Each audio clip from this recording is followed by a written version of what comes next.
Yeah, go ahead and get us kicked off here. I imagine people will be filtering in over the next little while, but in the name of time, I'll go ahead and get us started. So hi, everyone, and welcome to our second Impact Investing with Colleaga session. I'm Katie McNeil, Community Coordinator at Colleaga and your host for today's session. At Colleaga, we believe in the power of social entrepreneurs to solve the world's greatest challenges. Our impact collaboratories give mission-driven entrepreneurs, nonprofits, and impact investors the tools, resources, and funds that they need to build collaborative ventures.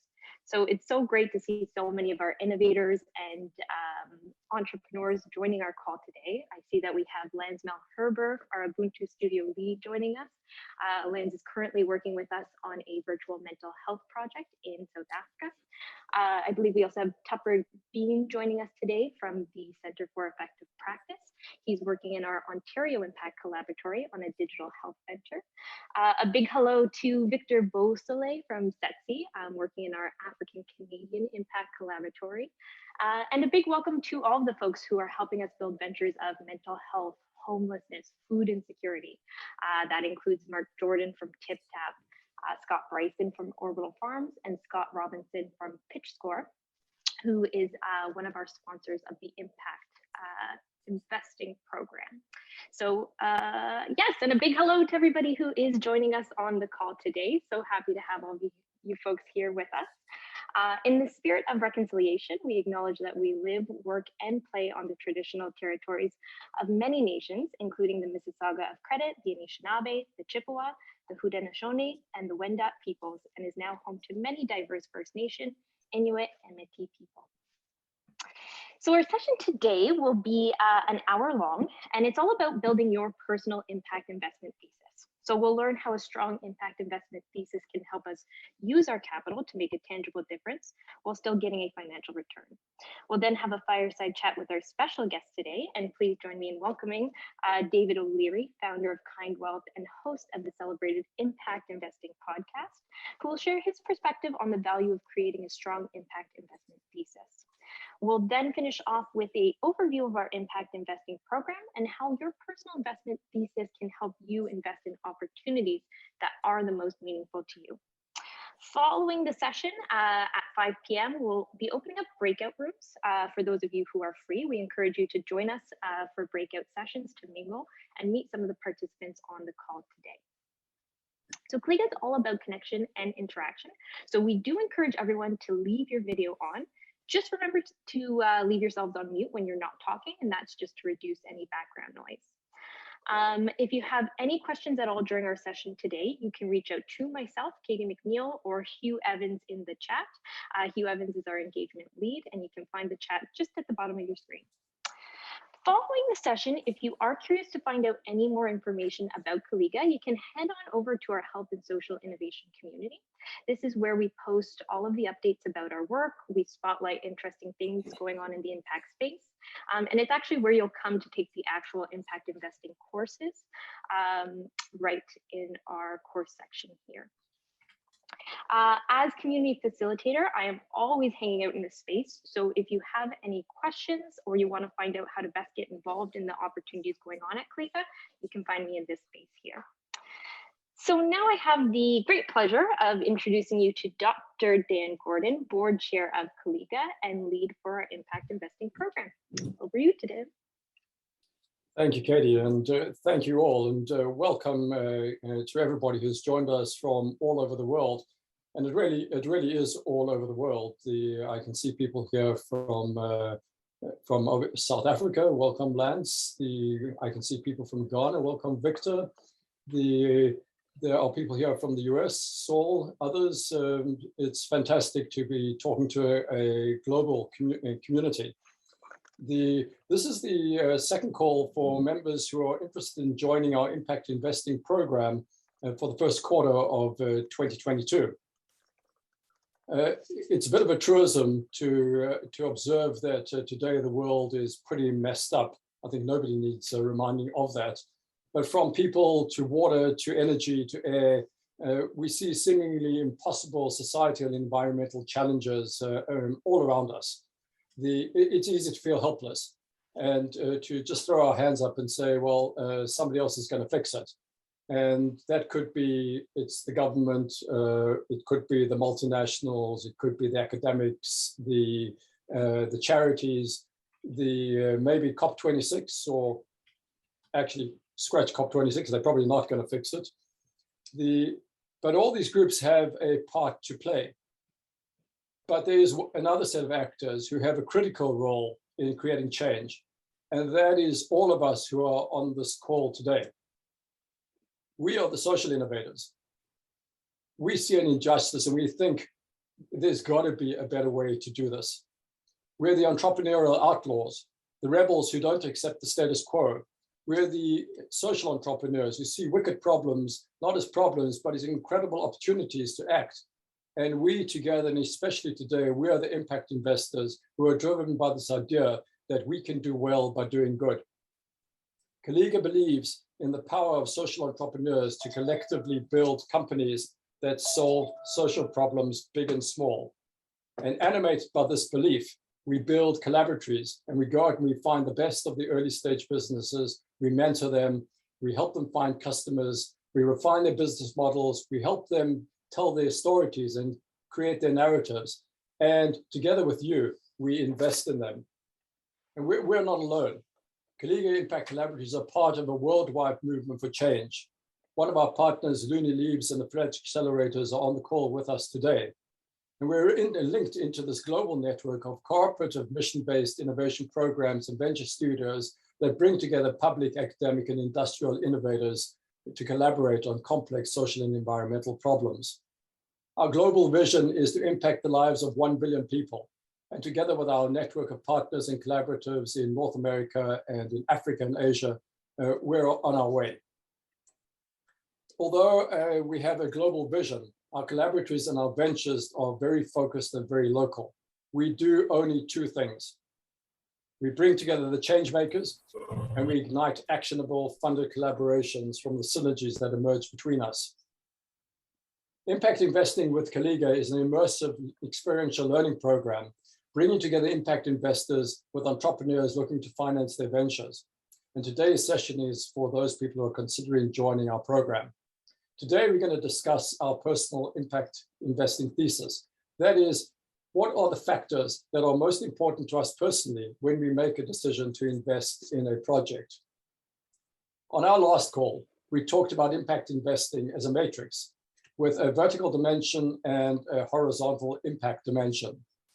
And when we look at the top right, those are the ventures and the opportunities that are high impact and high return. Moving downwards, what we can look at and choose are opportunities that are high impact, but that offer less returns. And if we move left, we are looking at opportunities that are lower in impact, but that are less risky and perhaps offer higher returns. Risk is an important element, and risk is also related to stage of company. We can choose to invest in low risk shares of billion-dollar public companies that we think are doing good. And many of us choose to do that. We can choose to invest in higher risk equity investment opportunities in private companies that we think are doing the right things. Or we can choose the domain in which Colleaga plays. Catalytic investments in social impact startups that are on the cutting edge of new ideas, using technologies to do things in completely different ways. These are the true originals. This is the domain of the entrepreneurial outlaws who look at complex problems or social injustices and decide that they are compelled to work towards change. These are the entrepreneurs who ask us to care about people, about the planet, and to believe in their vision and also in their ability to execute on their plans. There are millions of these opportunities, but they are difficult to find and they are difficult to analyze. How do we separate out the ones that are really good from the others? How do we separate the music from the noise? Today, we want to delve a little bit deeper into some additional dimensions that we can consider when designing our personal impact investing thesis. That is our personal plan for deciding where we will invest and what kind of a difference we want to make. So We're an interactive group, and we always are. So let's assume for a few minutes that we have 4 impact investing opportunities in the top right quadrant. They're all impactful, and they're all comparable financial choices. And the question to consider now is, which of the choices speak most to you? We're going to start off with 3 interactive polls, asking you to make choices.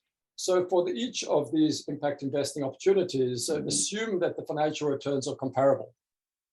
Here's the first poll. Can you please put up the poll? And the question is, which thematic topic speaks more to you? And just choose one of these. Are you interested in saving the oceans?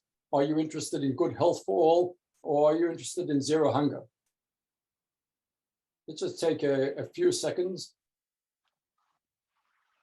Katie, when you've got a bunch of the answers, maybe give it a few seconds and then please press submit.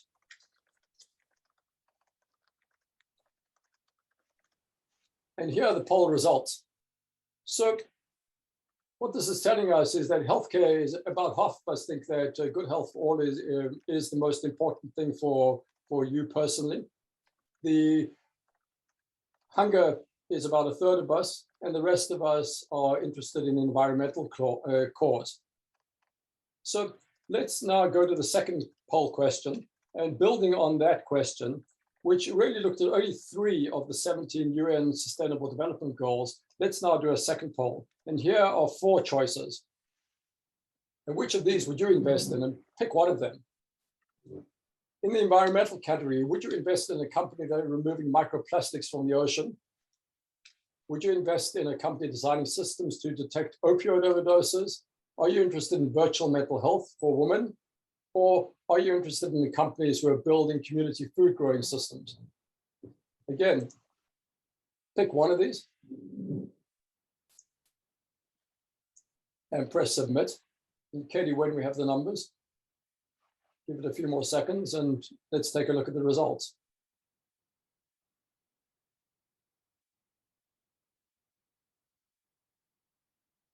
So interesting that this is now quite consistent. A third of us were interested in hunger, and about a third said, well, we would invest in community food growing systems. About half of us were interested in healthcare, and we're sort of evenly split between, is it virtual mental health or is it addictions? And a few of us were interested in environment, and we've chosen microplastics. So let's now do this one more time. And in this case of the poll, this is the last poll we'll do. But now the game is you can now choose more than one investment. So for our third poll, here are the 3 choices. Would you invest in a woman-led Canadian company that's removing microplastics from the water supply? Are you interested in an opioid overdose detection company providing apps and devices to addicts living in supportive housing? Would you be more interested in a company building virtual mental health platforms for women suffering PTSD in Africa, supported by multinational businesses doing business in Africa? Or are you interested in a BIPOC woman-led company in Toronto building a plot of microfarms that hires low-income residents to grow organic food? Which of these appeals to you? Pick one or 2, press submit, please.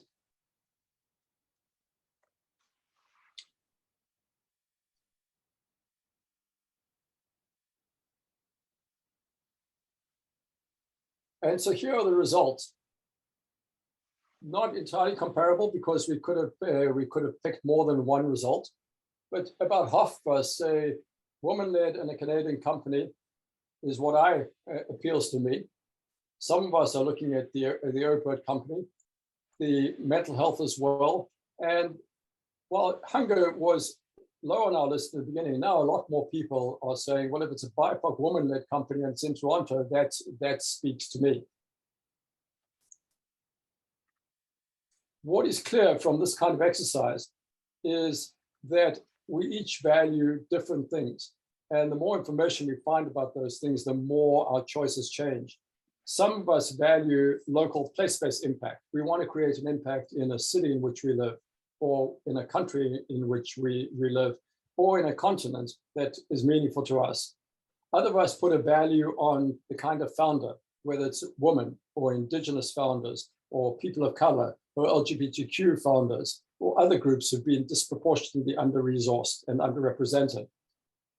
And some of us don't care about who runs the company or where it is, but we put a value on the type of impact, whether that's dealing with poverty or food security or affordable housing or health or healing the oceans and forests. That is what our personal impact investing thesis is about. It's about discovering our deep understanding of what's important to us across a continuum of economic, social, and environmental performance criteria. But early stage impact investing is about something more critical. It's about intentional action. It's not about an abstract stock symbol or about a number that appears on a statement every so often. It's about real mission-driven entrepreneurs, passionate social innovators, and purposeful impact investors and impact investing, creating transformative change right where we live and work. Our personal impact investing thesis is really a personal call to action. Those 4 opportunities, every single one of them is a real startup company raising investment financing right now. On the left, Gordon Casey and Una Creed at Brave build opioid overdose detection centers for supporting housing. Across 30 customers so far, they've detected and saved 107 lives to date. And they're raising $1 million to close the next $1 million contract in British Columbia and move the system into Ontario and into the US, where last month they had the most overdose deaths detected ever. Maca Cataldo Hernandez in the middle is an expert electrochemist, and her company, Viridis, just won $100,000 in the spring activator competition, and some of my colleagues, like Maya, from their competition are with us today. Mac has invented an IP-protected water filter that removes nanoplastics using nanotech from washing machine water before it gets released into the water stream and into the ocean. And she's selling 20% share of Viridis for $450,000 to continue working on safe and clean water. And Cassie Chambers runs a South African call center like Kids Help Phone in Canada. And at the moment, she's fielding 50,000 calls a month. She and Lance Malherbe, who is on the call today in South Africa, are raising $300,000 to build the next phase of the Ubuntu virtual health solution to provide PTSD and depression services to 400 million young women and children in sub-Saharan Africa. And for those of us who are connected to Africa, many of us know about the terrible traumas of rape, domestic violence, and addiction-related suffering happening right now. And our friend Josephine Gray, who spoke at our last session, is building the EcoSmart microfarming network across the apartments and rooftops of St. Jamestown, right here in Toronto. And she's looking at the next $1 million to scale to more food insecure communities in Canada. All of these opportunities are founded by passionate entrepreneurs. All are brilliant opportunities that promise to create long-term sustainable solutions to what have been equally long-term and complex problems of systemic poverty and racial injustice and environmental degradation. Measured on the dimensions of sheer chutzpah and entrepreneurial moxie, all of these companies are worthwhile investments for at least some of us. Our personal impact investing thesis is really our way of being intentional about deciding which of these really speak to us so that we can take action to support these entrepreneurs who best represent the values that are most meaningful to each one of us. Creating meaningful investor action is really the objective of our impact investing program. Impact investing, it is a journey of learning about our personal impact thesis and acting to use our capital to make a tangible difference and a return on our investment.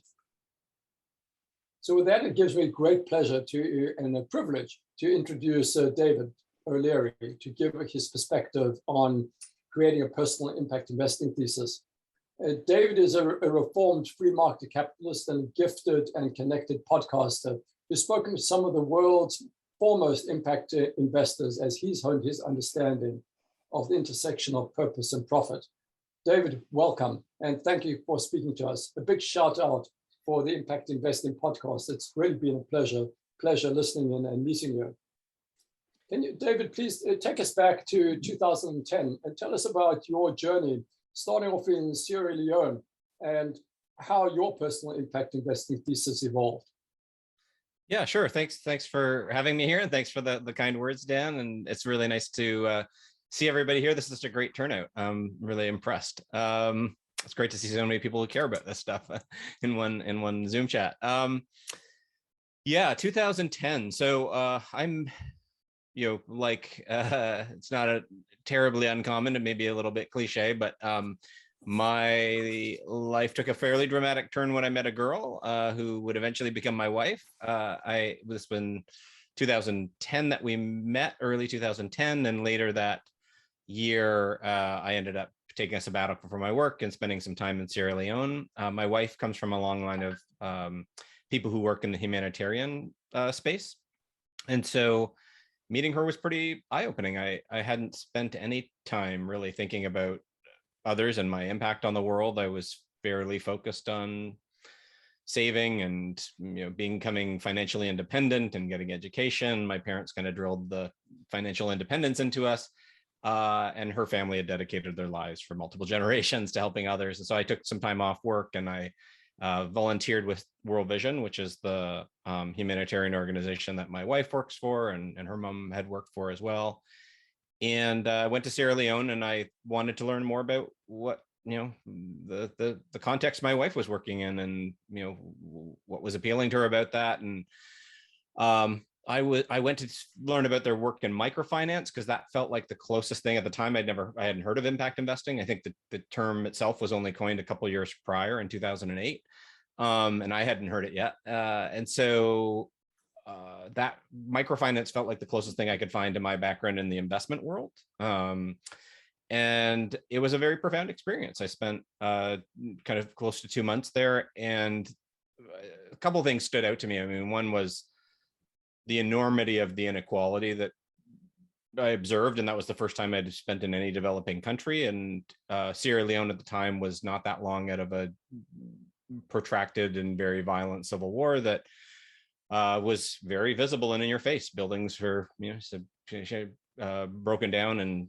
shells in the cement, and lots of amputees from the war youth who had been brought into the rebel forces by force and coercive measures, and left the whole experience maimed and were out in front of you. So you just it was in your face, and it was overwhelming.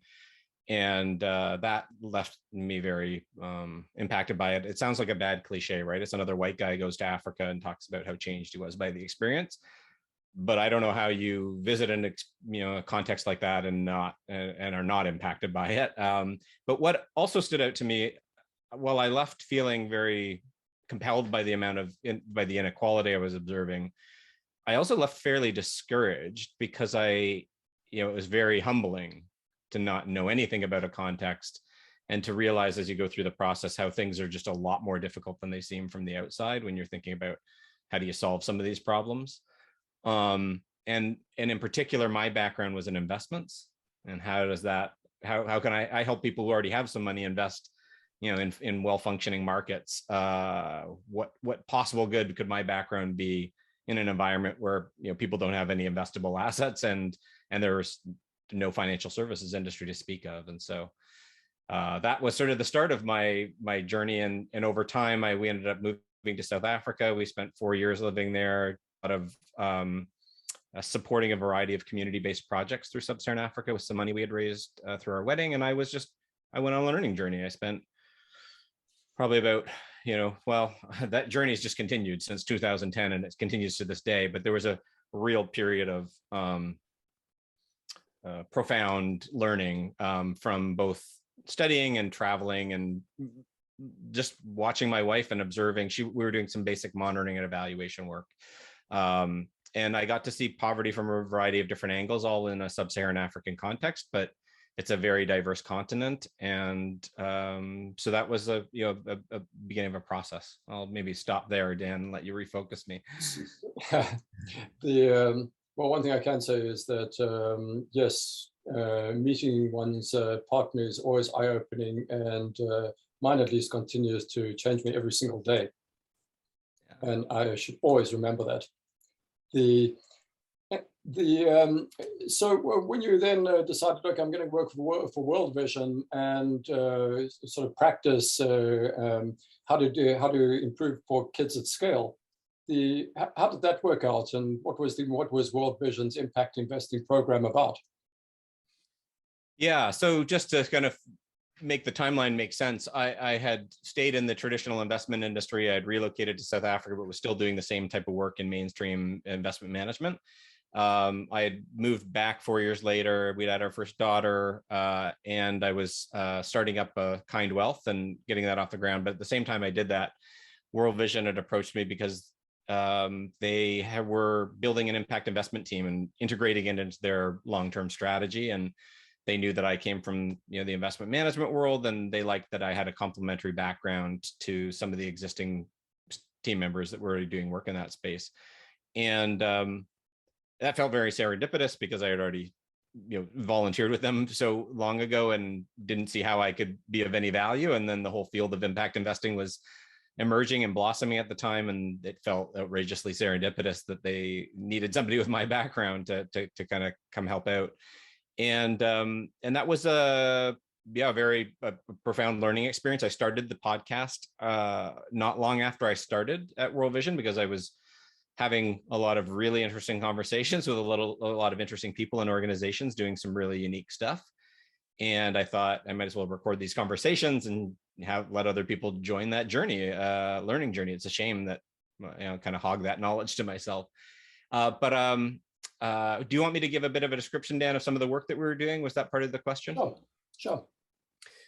Yeah, so our goal there, and a lot of charities are increasingly looking at impact investing as an attractive avenue. I think this is maybe a bit of a longer story. I think sometimes they go in with the wrong expectations for what impact investing can do for them. But what our mission, our task at in my team at World Vision was to effectively figure out ways to use investment capital to further the charitable mission, and that World Vision's focus is to improve the lives of vulnerable children. They do that across a variety of sectors and contexts, but they raise money through traditional donations. And so they want to continue doing that. There's no reason to stop doing that, but the problem is so big and there's not enough capital to go around, especially when we're talking about philanthropic capital, that we need to start looking at the investment markets if we're serious about solving some of these problems. We're nowhere close to globally being able to donate enough money to solve some of the basic problems. So we're experimenting with a variety of different methods and models. Maybe I'll just sort of explain one as an example, and then we can unpack others if you want to, Dan. But so one of the ways that we worked, for instance, was in a lot of the countries that World Vision works in, and I think the global South in general, microfinance has become ubiquitous. So it's not hard to get a $50 loan, $100 loan to start a business if you're a poor entrepreneur. But there's this kind of gap in financing in the global South called the missing middle. So if you need a tiny little $50 loan or $100 loan, there's lots of places to get it.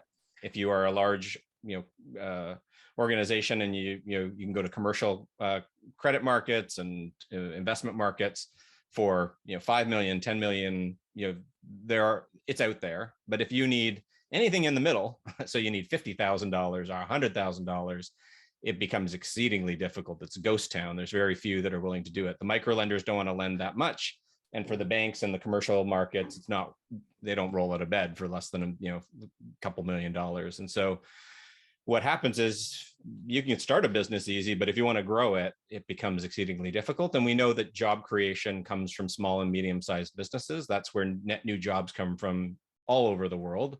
Big businesses tend to shed as many jobs as they create once they're at scale. So if these countries want to kind of lift themselves out of poverty, a big part of that is having a functioning small and medium-sized business market to create jobs for people and create incomes and a tax base.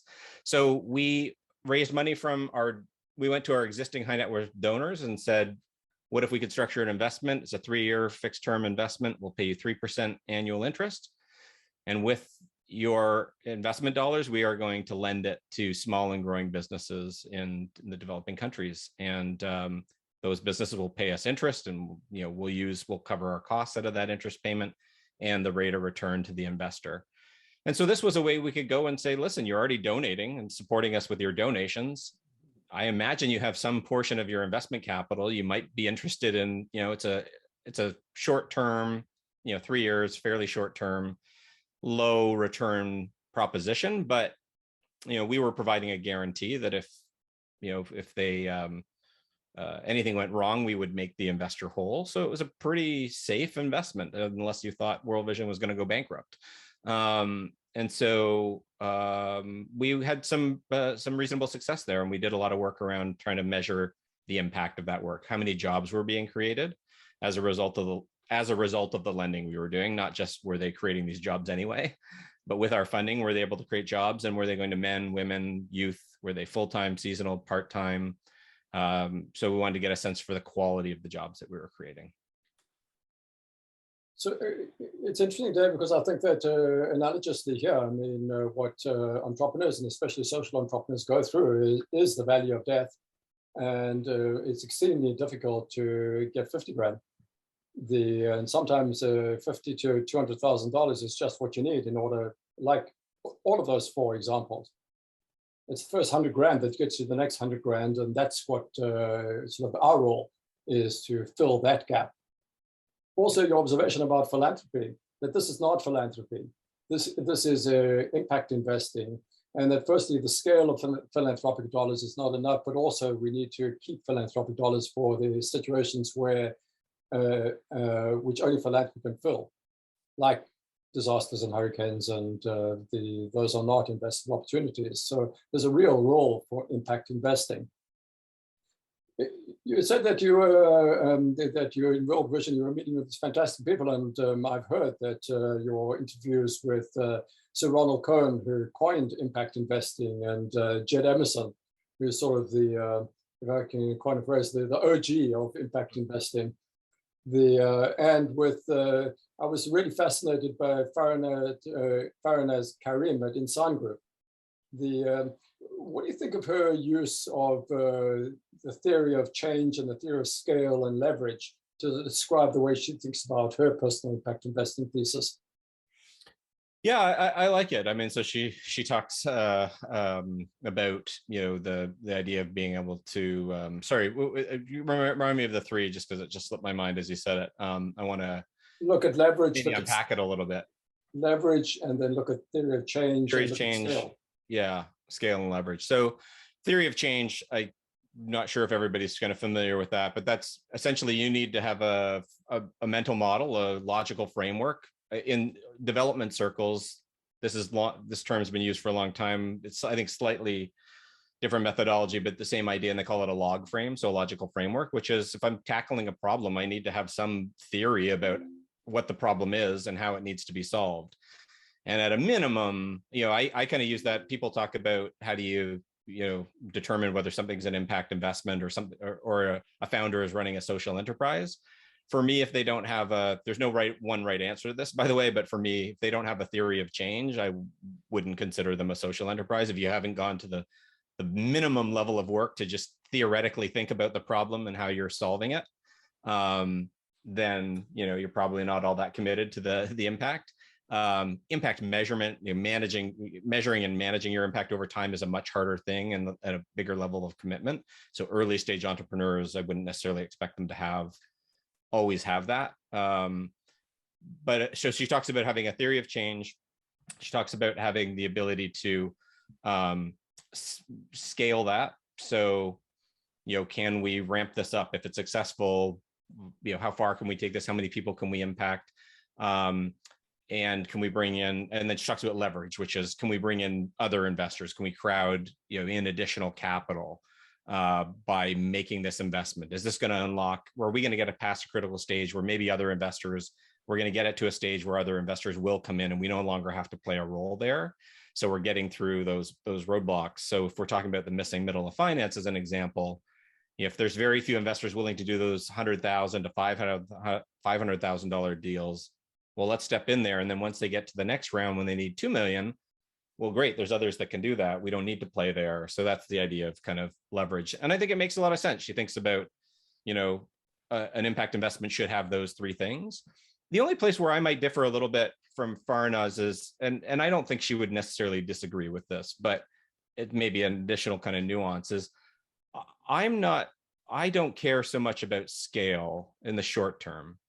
I think this is my personal belief, and lots of people can disagree with it. And we certainly are living in a time where I think I'm in the minority, but I think the world's gone a little too obsessed with scale and needing scale immediately. We're babies at impact investing. The financial markets have been around for thousands of years. We've been doing traditional finance for a long, long time. Impact investing, we're babies at, and we're figuring it out. And if we all need everything to scale from day one, who's going to experiment with models and learn lessons where maybe it doesn't scale, but there's some really valuable lessons to be learned in the process that will set the stage for the next thing that scales better. Scale also, it forces us down, I think, in the same way that like having a really militant focus on data and metrics to measure your impact. It's well intended, and I think it's positive. We should really try to get as much data as we can, but I think we also at the same time need to, and so the same would be true for scale. Like, let's focus on scale. That's more people is better than less people. But I also wouldn't be militant about it to the detriment of, I'm willing to experiment with models that don't scale if I'm going to learn something valuable in the process. Or in the case of, what was the other thing I was mentioning? Impact measurement. I'm willing to, understand that I may things that the impacts I'm having, I may not be able to measure very easily. They may not be quantitatively scored or assigned very easily. And if I only focus on things that score easily, that are quantitative, I'm going to miss a lot of impact that doesn't fall into that bucket. And so just kind of recognizing the limitations is something I would keep in mind. When you think about this kind of a program, or programs that you've done, and you've taken on creating awareness and then creating new products and creating better access and driving people to action. What do you think the value is of a program like this? And what have you experienced when you've done programs like these in the past? Yeah. Well, we were chatting about this the other day, and I was saying, I think about my work as trying to nurture impact investing. I think if we want to see more of it, I want to see it done better, but really going to like scale that. And so I think about that as kind of 3 A's. There's awareness. People need to know what it is in order to do impact investing. There's accessibility. There need to be investments that are investable and that people can access and kind of reduce the friction. And then the last one would be action. So reduce those hurdles, things that are stopping people from actually, they're aware of it, there's products available, yet they're still not pulling the trigger. And right now that's a big problem. There's a big talk action gap. Lots of people talking about impact investing say they want to do it, and then a much smaller pool of people actually deploying capital. And why is that? And so, I think I've got my opinions on where the kind of hurdles and bottlenecks are for each of those A's. But I think, courses like this address a lot of them. There's some that it won't address, but it addresses the ones particularly around, awareness, and even the free sessions like this, bring people in and let them start to come up to speed with what's happening. You did a great job of, I think, giving a description, Dan, at the beginning of what is impact investing and what's it all about and what's the opportunity. We need more of that stuff. But then as you get into the course, the third A of like the action, part of the talk action gap is, if I'm going to make an investment, it can be scary. I mean, most of us make investments through our financial advisor, through a trading account, or through, at our bank, and it's a exchange traded fund, or it's a mutual fund, or a unit trust if you're in South Africa. And they're common, like these are products that are available everywhere. You can find data on them online. You can look them up and research them and see their past returns. And then you're talking about making an impact investment, which is happening in the private markets typically. There's no, there's very limited access to public data on a lot of these investment opportunities. What questions do you ask? What's part of your due diligence process when you can't go to your financial advisor and you're doing it all on your own? And then there's the friction of, if you want to make the investment, you're usually having to wire some money to an organization, and you've got, offering documents that you have to read through with lots of legalese. And so going through a process like this in a group is such a nice way to go about getting your feet wet and taking care of some of the nerves of, this is scary because it's unfamiliar. And I'm going to do it with people and ask questions and learn along the way, and then actually, end up in making an investment, not just talking about it theoretically. So I love these models, and I think they're very, very valuable for us to get over that talk action gap.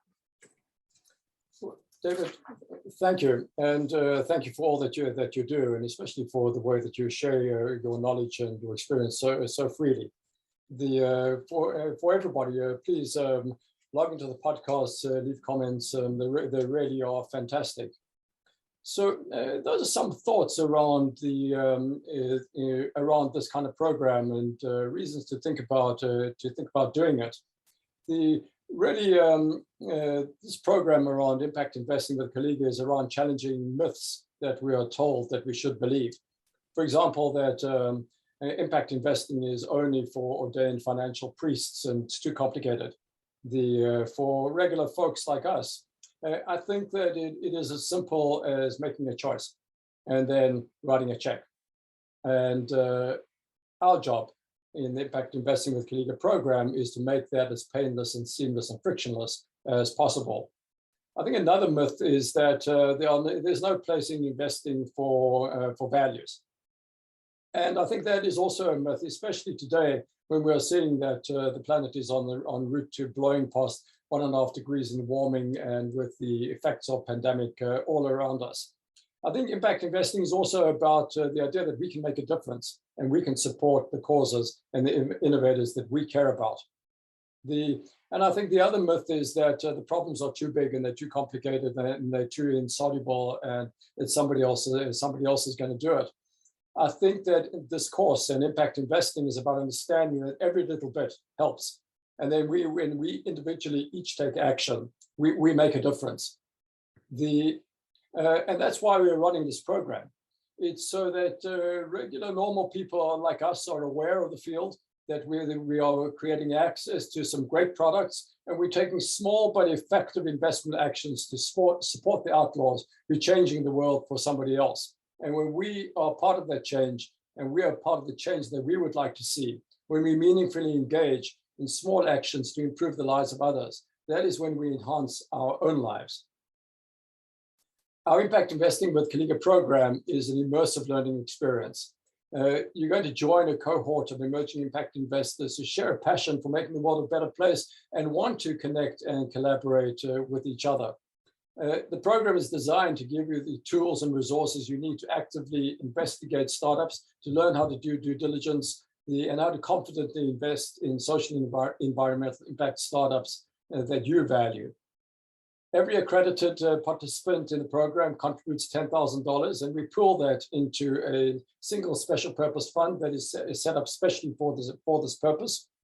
And we are aiming to be inclusive for all kinds of people. So if the investment size or the fee is a barrier, then talk to us, and we will work out how to make sponsorships available and allocate them to you. And as we actively learn about impact investing and about financial analysis, we're also getting connected into a global network of like-minded investors with access to more and larger impact investing opportunities. And at the end of the program, we use all our learning as a group. We decide which companies to invest in. Colleaga then manages the investment, and when we exit, we return all of the capital and the gains to all of the investors in that fund according to the number of units we each hold. So the way we do it is we cover all of our costs with a $5,000 program fee, and that covers your Colleaga membership for 3 years. It covers all of the program costs, and it covers the costs of setting up and administering the investment over its lifetime. We don't take any annual fees, and we don't take any carry. So compared to a typical fund where you might pay a 2% annual administration fee, it's a very efficient way for us to put all of the capital to work with our entrepreneurs, and then to return as much of the returns as we can to our investors. Our next program will begin at the end of February in 2022, and it's going to run for about 10 weeks. 5 of those sessions are mandatory to come to. The other 5, we know that everybody's busy, and so we do repeat sessions or we do optional sessions to make it as easy as possible for busy people to participate.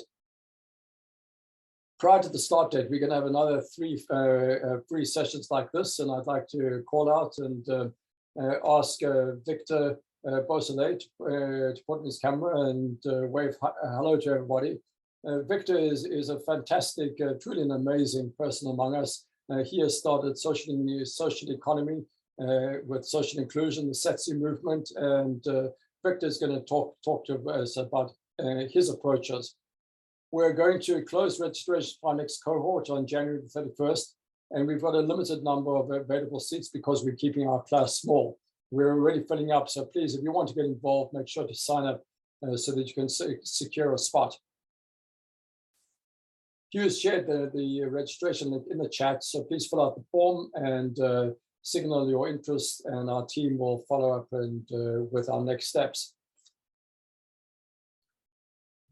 In 2012, this was the Rio Conference on Sustainable Development, and they published this version of universal goals to meet urgent environmental, political, and economic challenges. We're now 10 years later, and this is still the world's to-do list, and it is still relevant, and we are nowhere close to being achieved, and in many, many places, we've backtracked and we have gone backwards.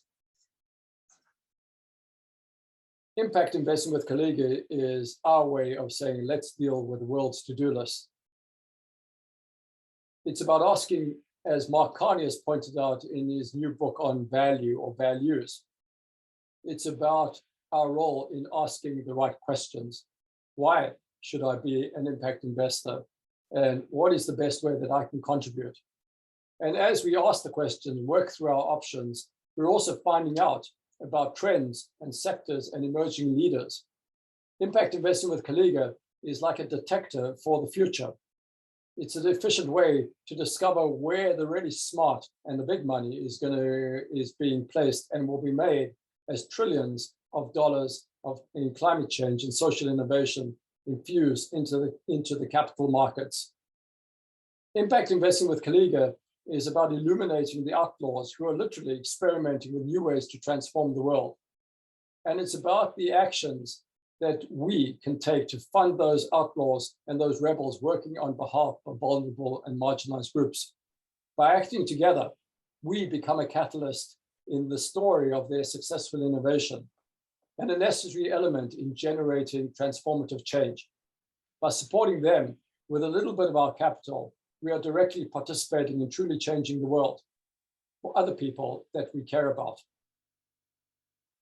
As the fabulous Farinaz Karim said, the worst that can happen if you join the program is you're going to impact a lot of lives. The best that is going to happen is you're going to impact a lot of lives for the better, and you are going to make a great return on your investment, and you're going to get to do it again. So what we hope is that you'll join us, and in a few years, when you get, say, a dividend check from Gordon with a note to say, we just installed our 10,000th detector and we've saved 1,000 lives to date, or you get a status note from Josephine Gray reporting on the 1,000 families who are now growing 7,000 pounds of food a year, and a check saying thank you. You can feel intense pride that it was because of you who believed in them and invested in them to get them going. That's the power of a personal impact investing thesis for making the world a better place. Thank you very much for joining us today. We look forward to you joining us in the program. Back to you, Katie, to organize us. Thank you, Dan. So I'll just mention this once again, as Dan brought up, we will be hosting 3 more free sessions that explore a range of topics in impact investing. So our next session will be centered around social inclusion in impact investing, and that will be on January 19th, and will feature special guest Victor Beausoleil, Executive Director of Thesis and longtime social entrepreneur and youth justice and equity advocate. Victor, if you're still here, did you want to say a quick hello to the group? Greetings, folks. I apologize. I don't have my camera on to protect myself in terms of internet access. I'm home right now, and it's really good to connect with all of you. My name is Victor Beausoleil. I'm the Executive Director of Thesis, which stands for Social Economy through Social Inclusion. And I'm definitely excited to be able to support you in the next session. And I'm always inspired by the work of Dan and Colleaga. And I look forward to connecting and really sharing our model and framework and some of the innovative projects and initiatives that we're working on. Thank you. Awesome. Thanks so much, Victor. Thank you. Welcome. And I think Victor did share his LinkedIn information in the chat if you want to go and check out him and his work there or connect with him. So it's going to be a really exciting session, so we don't want you guys to miss it. We have shared a registration link in the Zoom chat, so go ahead and sign up for that now. I'm also going to be emailing you with that registration link, so you'll have it there as well. So I will be reaching out to everyone following the call today to see how we might help you achieve your impact goals. If you are interested in joining our next cohort, please fill out the form that Hugh has shared in the chat. Of course, you can always email me to book a session if you have more questions and want more of a chat, or you can email me in general with any questions that you might have. My email is at the bottom of the screen there. We'll now be opening up breakout rooms for a mingle session for those of you who are free to join. So we'll have 3 rooms open. Dan will be leading one specifically focused on our impact investing program. So if you have more questions or you want to have a bit more of a dialogue about that, you can join his room. David will be sticking around, I believe, and we'll have a room for him. So if you want to discuss impact investing more broadly, or if you want to ask him some questions about his work, you can join that breakout room.